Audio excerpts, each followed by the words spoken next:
యేసు ప్రభు యొక్క రక్తము నిర్జీవ క్రియలను విడిచిపెట్టేటట్లుగా జీవం గల దేవుని సేవించుటకు మన యొక్క మనస్సాక్షిని ఎక్కువగా శుద్ధి చేస్తుందంట.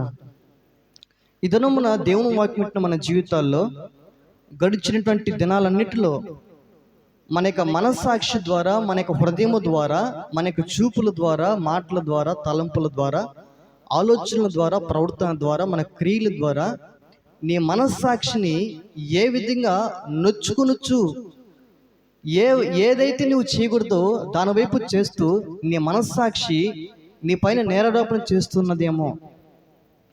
ఒకవేళ అటువంటి స్థితిలో నువ్వు ఉండగలిగితే ఈ దినమున యేసు ప్రభు యొక్క రక్తము మన మనస్సాక్షి ఏం చేస్తుందంట? శుద్ధీకరిస్తుందంట. హల్లెలూయా. ఎవరు శుద్ధీకరించుకుంటారు?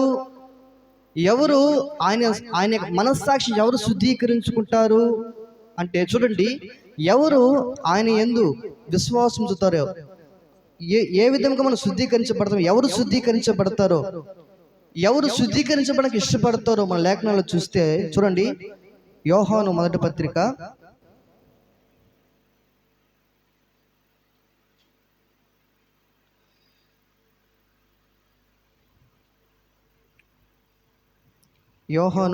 పత్రిక 3వ అధ్యాయము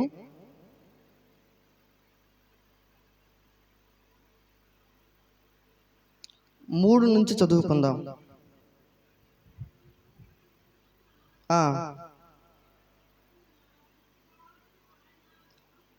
ఆయన పవిత్రుడై ఉన్నట్టుగా తన్ను పవిత్రునిగా చేసుకొనును. పాపము చేయు ప్రతి వాడును ఆజ్ఞను అతిక్రమించును. ఆజ్ఞ అతిక్రమమే పాపము. పాపములను తీసివేయుటకై ఆయన ప్రత్యక్షమైనని మీకు తెలియను. ఆయన యందు పాపమేమి లేదు. ఆయన యందు నిలిచి ఉండు వాడెవడును పాపము చేయుడు. పాపము చేయి వాడెవడను ఆయనను చూడలేదు, ఎరుగును లేదు. హల్లెలూయా, హల్లెలూయా. అసలు పాపం ఏంటి? మనం ఎందుకు మన మనస్సాక్షిని శుద్ధీకరించుకోవాలి? యేసు ప్రభు ఎందుకు వస్తే ఎందుకు లోక సంబంధమైనటువంటి నిర్జీవ క్రియలు ఎందుకు విడిచిపెట్టాలి? ఎందుకనంటే ఆయన జీవం కలిగిన దేవుడు, ఆయన పరిశుద్ధుడైన దేవుడు. వాక్యం సెలవిస్తుంది ఆయనలో ఏ పాపము లేదు. ఆయనలో పాపం లేదు గనుక నాలో పాపం ఉన్నదని మీరు ఎవరు నిరూపించగలుగుతారు అని ఆ దినమున పరిసయ్యులతో సద్దూకీయులతో సవాలు విసిరిన దేవుడు, ఆయన పరిశుద్ధుడై ఉన్న ప్రకారము ఆయన బిడ్డలముగా, ఆయన రక్తం చేత కడగబడినటువంటి వారముగా మనము ఈ దినమున ఆయన పరిశుద్ధుడై ఉన్న ప్రకారము నీవును నేను పరిశుద్ధమై ఉన్నట్లుగా, జీవం గల దేవుని సేవించినట్లుగా నిర్జీవ క్రియలను విడిచిపెట్టి జీవం గల దేవుని ఆరాధించినట్లుగా మన యొక్క మనస్సాక్షి శుద్ధీకరించబడాలి. హల్లెలూయా. మన మనస్సాక్షి ఏ విధంగా శుద్ధీకరించబడుతుంది? ఎందుకు మన మనస్సాక్షిని శుద్ధీకరించుకోవాలి అంటే ఆయనలో పాపము లేదు. ఆయన ఆశ్రయిస్తున్నటువంటి మనము కూడా, ఆయన్ని నమ్ముకొని ఆయన ఆశ్రయిస్తున్న మనలో కూడా పాపము ఏలుబడి చేయదు. హల్లెలూయా.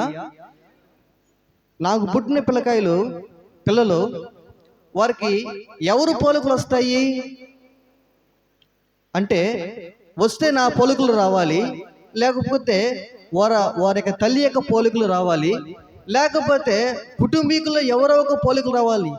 అవ్వ తాతదో, లేకపోతే మామదో, అత్తమ్మదో, ఎవరిదో ఒకరివి పోలికలు అంటే కనబడతాయి. ఎందుకు కనబడతాయి? వారు మనకు పుట్టిన పిల్లలు గనుక. హల్లెలూయా.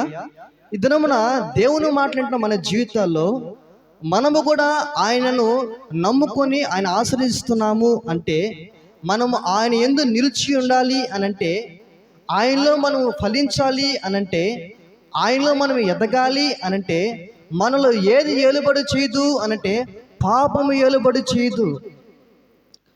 హల్లెలూయా.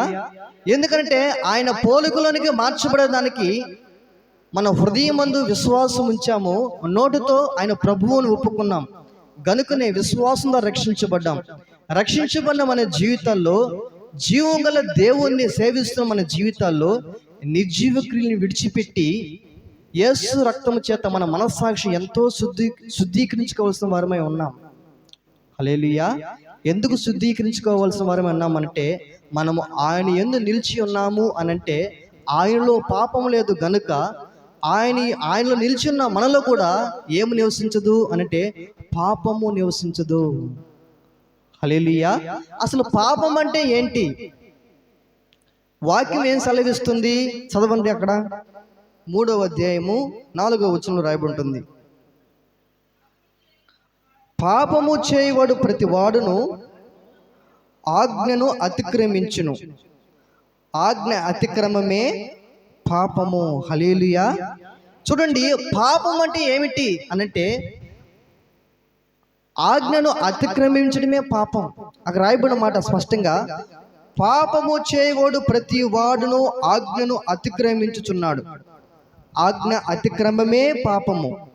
మరి యేసు ప్రభు చెప్తున్న మాట ఏమిటి అనంటే, నేను పవిత్రై ఉన్నట్టుగా తన్ను పవిత్రునిగా చేసుకు అంటే ఆయన సొత్తైన జనాంగంగా చేయబడిన ప్రతి వాడు కూడా, యేసు ప్రభునందు విశ్వాసం ఉంచిన ప్రతి వాడు కూడా ఏముగా మార్చబడాలి అనంటే ఆయన పవిత్రుడై ఉన్నట్లుగా నీవును నేను మన జీవితంలో పరిశుద్ధపరచుకోవాలి.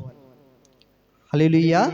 దేని నుండి పరిశుద్ధపరచుకోవాలి అనంటే పాపం నుండి మన జీవితాల్ని యేసయ్య రక్తం చేత కడుగుకొని మన మనస్సాక్షి శుద్ధీకరించబడిన వారిమై ఆయన నిలిచి ఉన్నట్లుగా మన యొక్క ప్రాణ ఆత్మ శరీరములను శుద్ధీకరించుకోవాలి.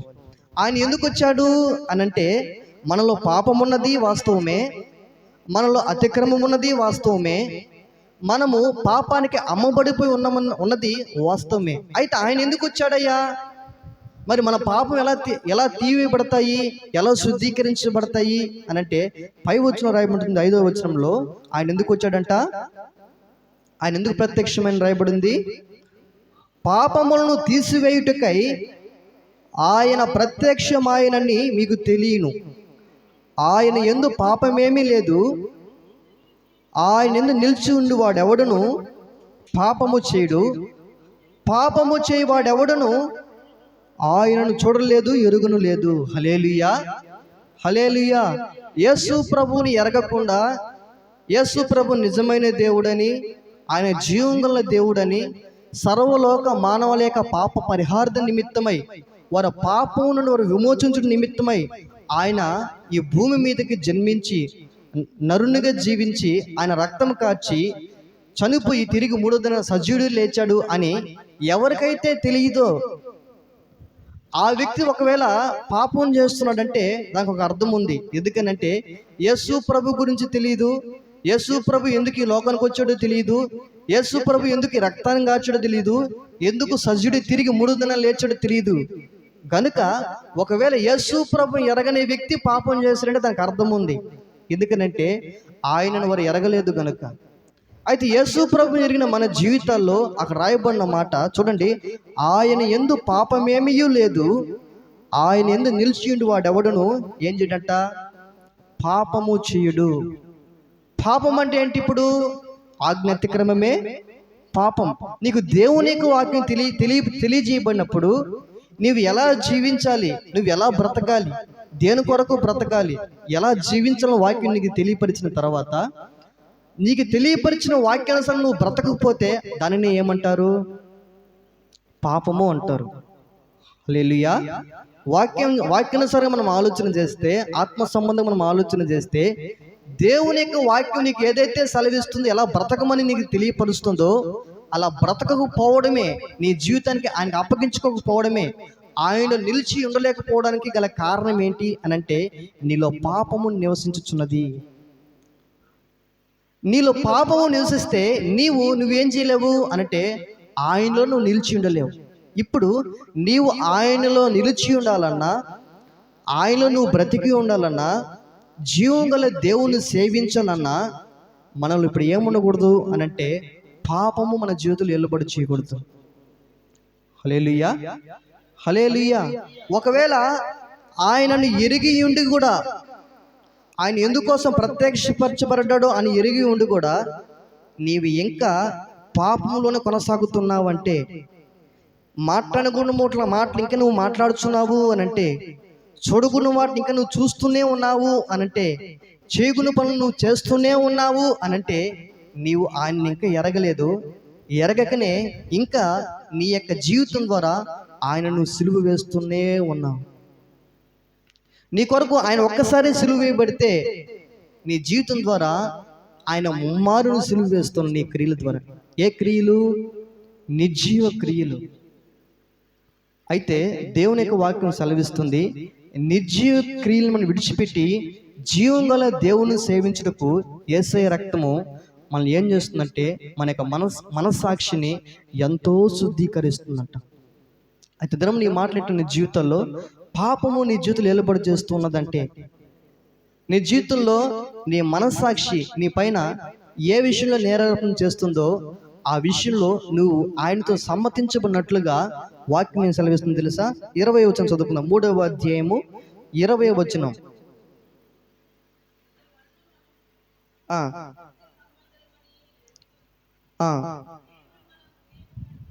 దేవుడు మన హృదయము కంటే అధికుడై సమస్తమును ఎరిగి ఉన్నాడు గనుక మన హృదయము ఏ ఏ విషయములలో మన యందు దోషారోపణ చేయునో ఆయా విషయములలో ఆయన ఎదుట మన హృదయములను ఏం చేసుకోవాలంట? సమ్మతిపరుచుకుందాము. ఏ ఏ విషయాల్లో మన యొక్క మనస్సాక్షి దోషారోపణ చేస్తూ ఉన్నదో ఆ దోషారోపణ చేస్తున్న ప్రతి ఒక్క విషయాన్ని బట్టి ప్రభుత్వం మనం ఏం చేయబడాలి అంటే సమ్మతించబడాలి, సమ్మతిపరచుకుందాము రండి. అందుకని యెషయా గ్రంథంలో 1వ అధ్యాయంలో రాయబడి ఉంటుంది, మీ పాపం ఎలా ఉన్ననో మనం ఏం చేయాలంట? నా యొద్దకు రండి. మనము ఒకసారి ఆ మాట చదువుదామా? యెషయా గ్రంథము 1వ అధ్యాయము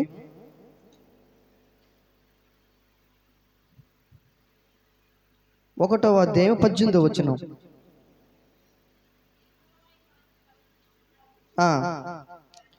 రండి మన వివాదము తీర్చుకొందము, మీ పాపములు రక్తము వలె ఎర్రనివైనను అవి హిమము వలె తెల్లబడును, కెంపు వల్ల ఎర్రనివైనను అవి గొర్రు బుచ్చు వల్లే తెల్లని వగును. మీరు సమ్మతించి నా మాట వినిన ఎడల మీరు భూమి యొక్క మంచి పదార్థములు అనుభవింతురు. సమ్మతింపక తిరుగుబడిన ఎడల నిశ్చయంగా మీరు ఖడ్గము పాలగుదురు. యెహోవా ఇలాగుననే సెలవిచ్చుచున్నాడు. హల్లెలూయా, హల్లెలూయా. ప్రభువే చెప్తున్నాడు, ఏ మనుషుడు నీతిమంతుడు లేడు. అందరూ పాపం చేసి దేవుడు అనుగ్రహించే మహిమ అంటే మహిమ గల జీవితాన్ని అనుభవించలేకపోతూ ఉంటే ఆయన తన యొక్క మహిమను విడిచిపెట్టి ఆయన ఈ యొక్క భూమి మీద నీ కొరకు నా కొరకు ఆయన సొగసైనను సౌందర్యమును లేక నీ కొరకై నా కొరకై కొరడా దెబ్బలు తినబడ్డాడు. హల్లెలూయా.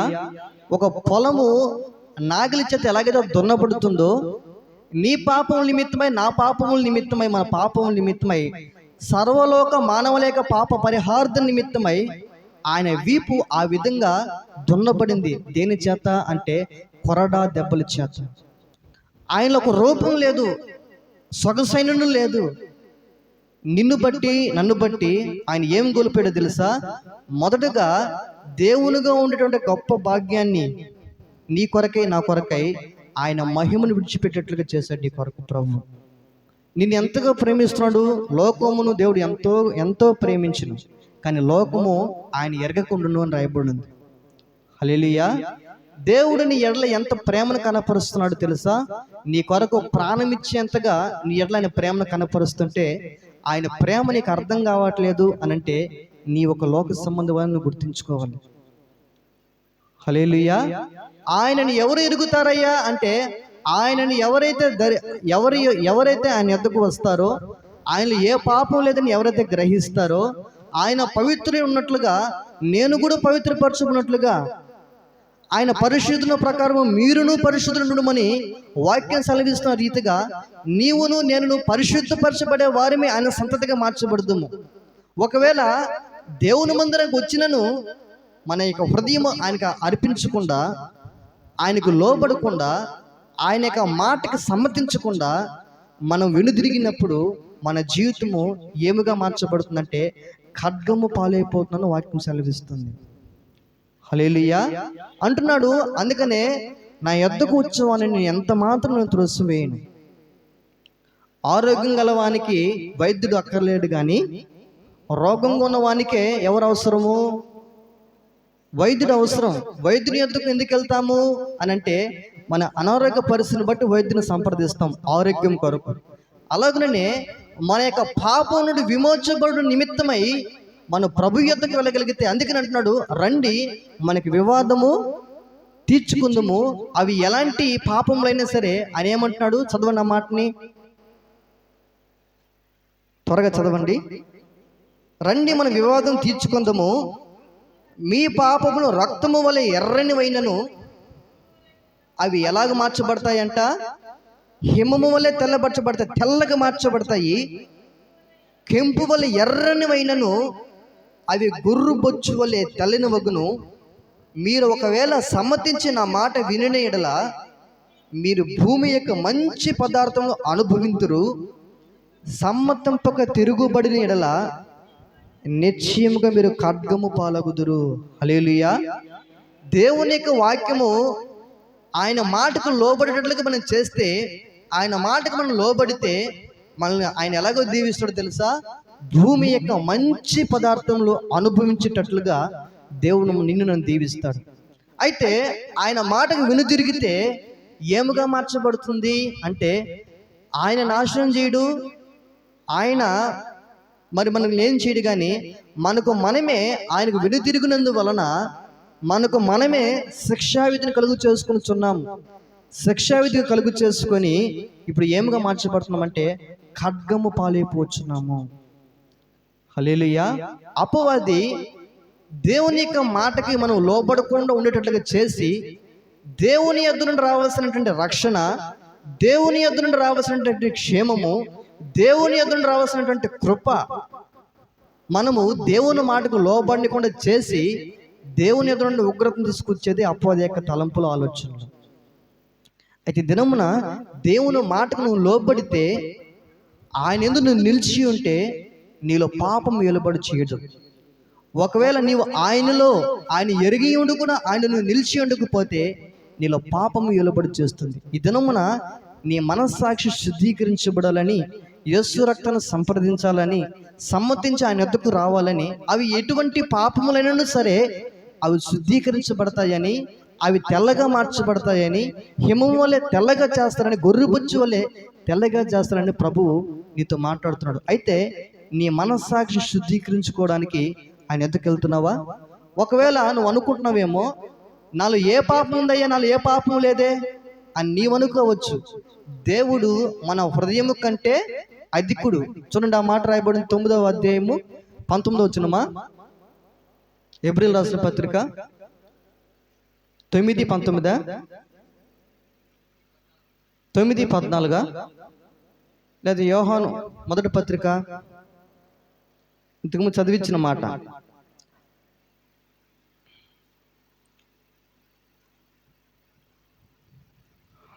హల్లెలూయా. 3:19 యోహాను మొదటి పత్రిక 3:19. దేవుడు మన హృదయము కంటే అధికుడై సమస్తం ఎరిగి ఉన్నాడు గనుక దోషారోపణ చేయను,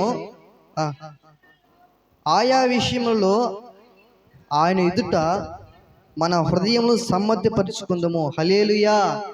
హల్లెలూయా. ఆయన యందు మనం ఏం చేయబడాలి అంటే సమ్మతించబడాలి. ఏ విషయంలో? పాపం విషయంలో సమ్మతించబడాలి. ఆయనను నిలిచి ఉండటం లేదు అంటే కారణం ఏంటి? నీలో పాపం నివసిస్తున్నది. ఆయన ఎందుకోసం వచ్చాడు నీ కొరకు అనంటే పాపమును ప్రత్యక్షపరచడానికి, పాపం నుండి నిన్ను తీసివేయడానికి ఆయన ప్రత్యక్షపరచబడితే, ఈ దినమున ఆయన ఎరిగి ఉండి కూడా నీ జీవితంలో ఇంకా నువ్వు పాపంలో నిలిచి ఉంటే, లోకస్తుల వల్ల నీ ప్రవర్తన అలాగనే ఉంటే, లోకస్తులు జీవిస్తున్నట్లు నీ జీవితం అలాగనే ఉంటే, దినమున దేవుని యొక్క రక్తము చేత, దేవుని యొక్క వాక్యం చేత నీ మనస్సాక్షి నా మనస్సాక్షిని శుద్ధీకరించుకోవాల్సిన వారమై ఉన్నాము. హల్లెలూయా. అందుకని మనలో ఏ పాపం లేదు అనుకుంటున్నామనంటే దేవుని అబద్ధికుని కూడా మనం చేస్తున్నామని వాక్యం సెలవిస్తుంది. హల్లెలూయా.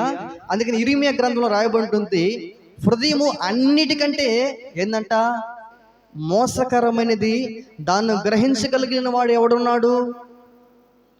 నీకు శత్రువు ఎక్కడుండో ఉండదు, నీ హృదయమే నీకు శత్రువు. మోసం చేసే వాళ్ళు బయట ఉండరు, నీ హృదయమే నిన్ను మోసగిస్తుంది. నీవేదైతే చేయకూడదు అనుకుంటావో దానినే చేసేటట్లుగా నీ హృదయం నిన్ను పదే పదే పదే పదే ప్రేరేపిస్తూ ఉంటుంది. అందుకని వాక్యం సెలవిస్తుంది, అన్నిటికంటే మోసకరమైనది ఏదో ఉన్నదో తెలుసా? ఒకడు మరొకరు మోసం చేయడం కాదు, నీ హృదయమే నిన్ను మోసం చేస్తుంది. అందుకని ఒక సామెత ఉంది, మన కన్నులనే మనం మోసం చేస్తాయి. చూచింది ఏది కూడా నమ్మకూడదు, వినింది ఏది కూడా.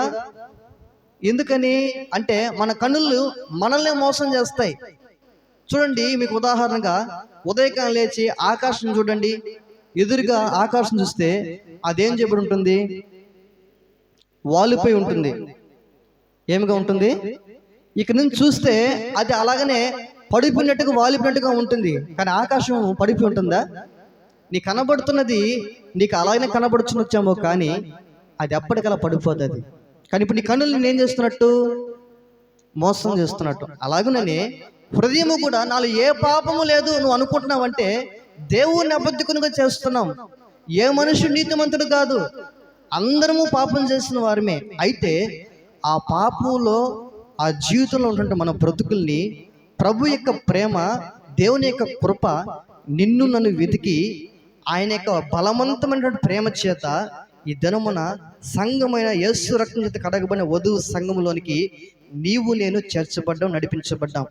నీవు నేను నడిపించబడ్డామనంటే మన యొక్క యథార్థమైన జీవితం బట్టి కాదు, మన భక్తిని బట్టి కాదు, లేకపోతే మన మంచితనం బట్టి కాదు, కానీ దేవుడే తన కృపను బట్టి, తన ప్రేమను బట్టి ఆయన మనల్ని ఏం చేశాడంటే ఆయన ఆకర్షించాడు. గనుకనే దేవుని మందులో మనం రాగలిగాం. హల్లెలూయా. అయితే దేవుని మందులో మనం కూర్చొని ఉన్నాము. అలాగూ దేవుని మందులో కూర్చోక ఎంతో మంది బయట ఉన్నారు కదా, కానీ మనమే ఎందుకు దేవుని మందులో కూర్చున్నాము అనంటే దేవుని యొక్క ప్రేమ అది ఏ విధము చేతనైనా కావచ్చు, ఏ రకముగానైనా కావచ్చు. దేవుని యొక్క ప్రేమ ఒక తలంపు, ఆలోచన మన హృదయంలో పెట్టడం బట్టే, దేవుడు మనల్ని ఆకర్షించడం బట్టే దేవుని యొక్క మందిరానికి వస్తాడే తప్ప, అందుకనే వాక్యం సెలవిస్తుంది, నేను ఒకరిని ఆకర్షిస్తే తప్ప అతడు తండ్రి యొద్దకు మీ యొద్దకు తిరగలేడు. నా జీవితంలో కూడా, మన జీవితంలో కూడా ఒకప్పుడు యేసు ప్రభుని, మన పుట్టుకతో యేసు ప్రభుని నమ్మిన వాళ్ళమే. అంటే నా పరిస్థితిని చూసుకుంటే నేను పుట్టుకతో క్రైస్తవుని కాదు. యేసు ప్రభు అందరిలో ఒక్కడిని అనుకున్నటువంటి నా బ్రతుకుల్లో, నా జీవితంలో యేసు ప్రభు నిజమైన దేవుడు అని ప్రకటించేటటువంటి అనుభవానికి ప్రభువును నడిపించాడు. కారణం ఏంటి అంటే నా బలం బట్టి కాదు, లేకపోతే నా తెలివిని బట్టి కాదు, నా భక్తిని బట్టి కాదు, లేకపోతే మరొకటి కాదు, కానీ వాక్యం సెలవిస్తుంది. చూద్దామా? తీతుకు రాసినటువంటి పత్రిక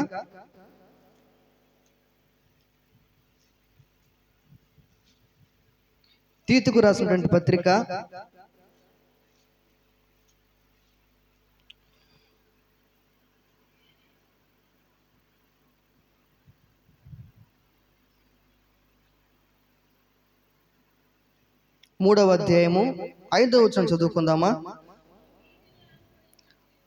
మనము నీతిని అనుసరించి చేసిన క్రియల మూలముగా కాక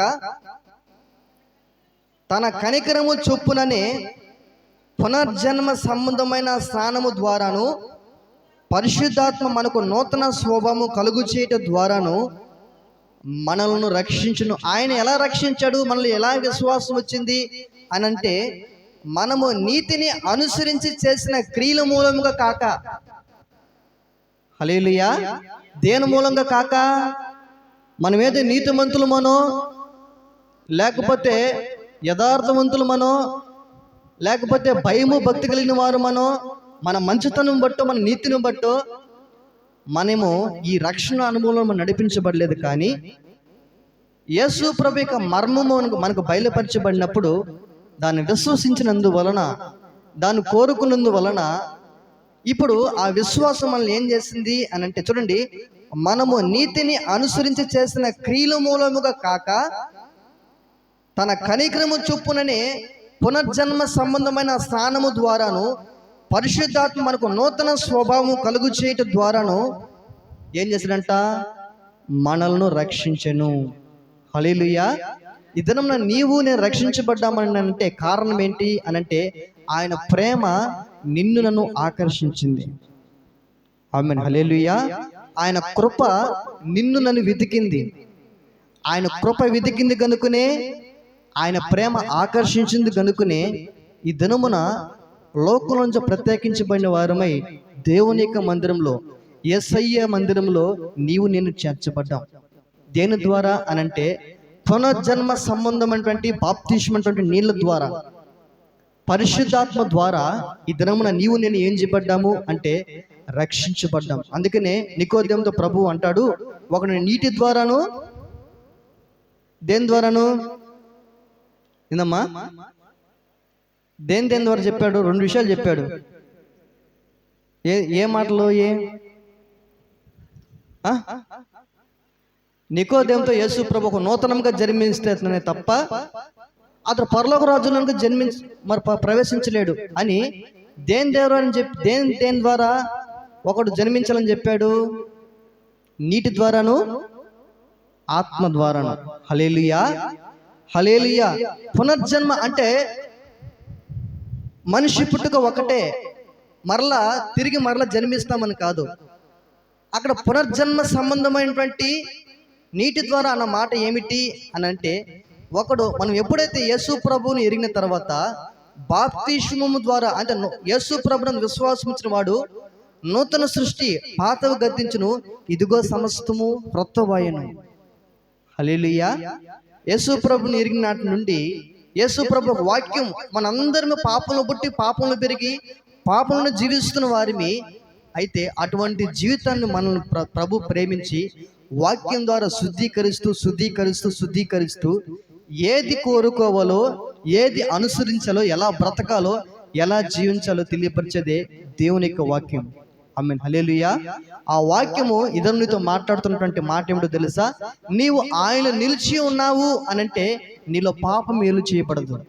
నీవు ఒకవేళ ఆయన నిలిచి ఉండటం లేదనంటే నీలో పాపము ఏలుబడి చేస్తుంది. పాపము అనేది ఏంటి అంటే ఆజ్ఞ అతిక్రమమే పాపము. హల్లెలూయా. ఈ పాపను విమోచించబడాలి అనంటే సజీవుడైన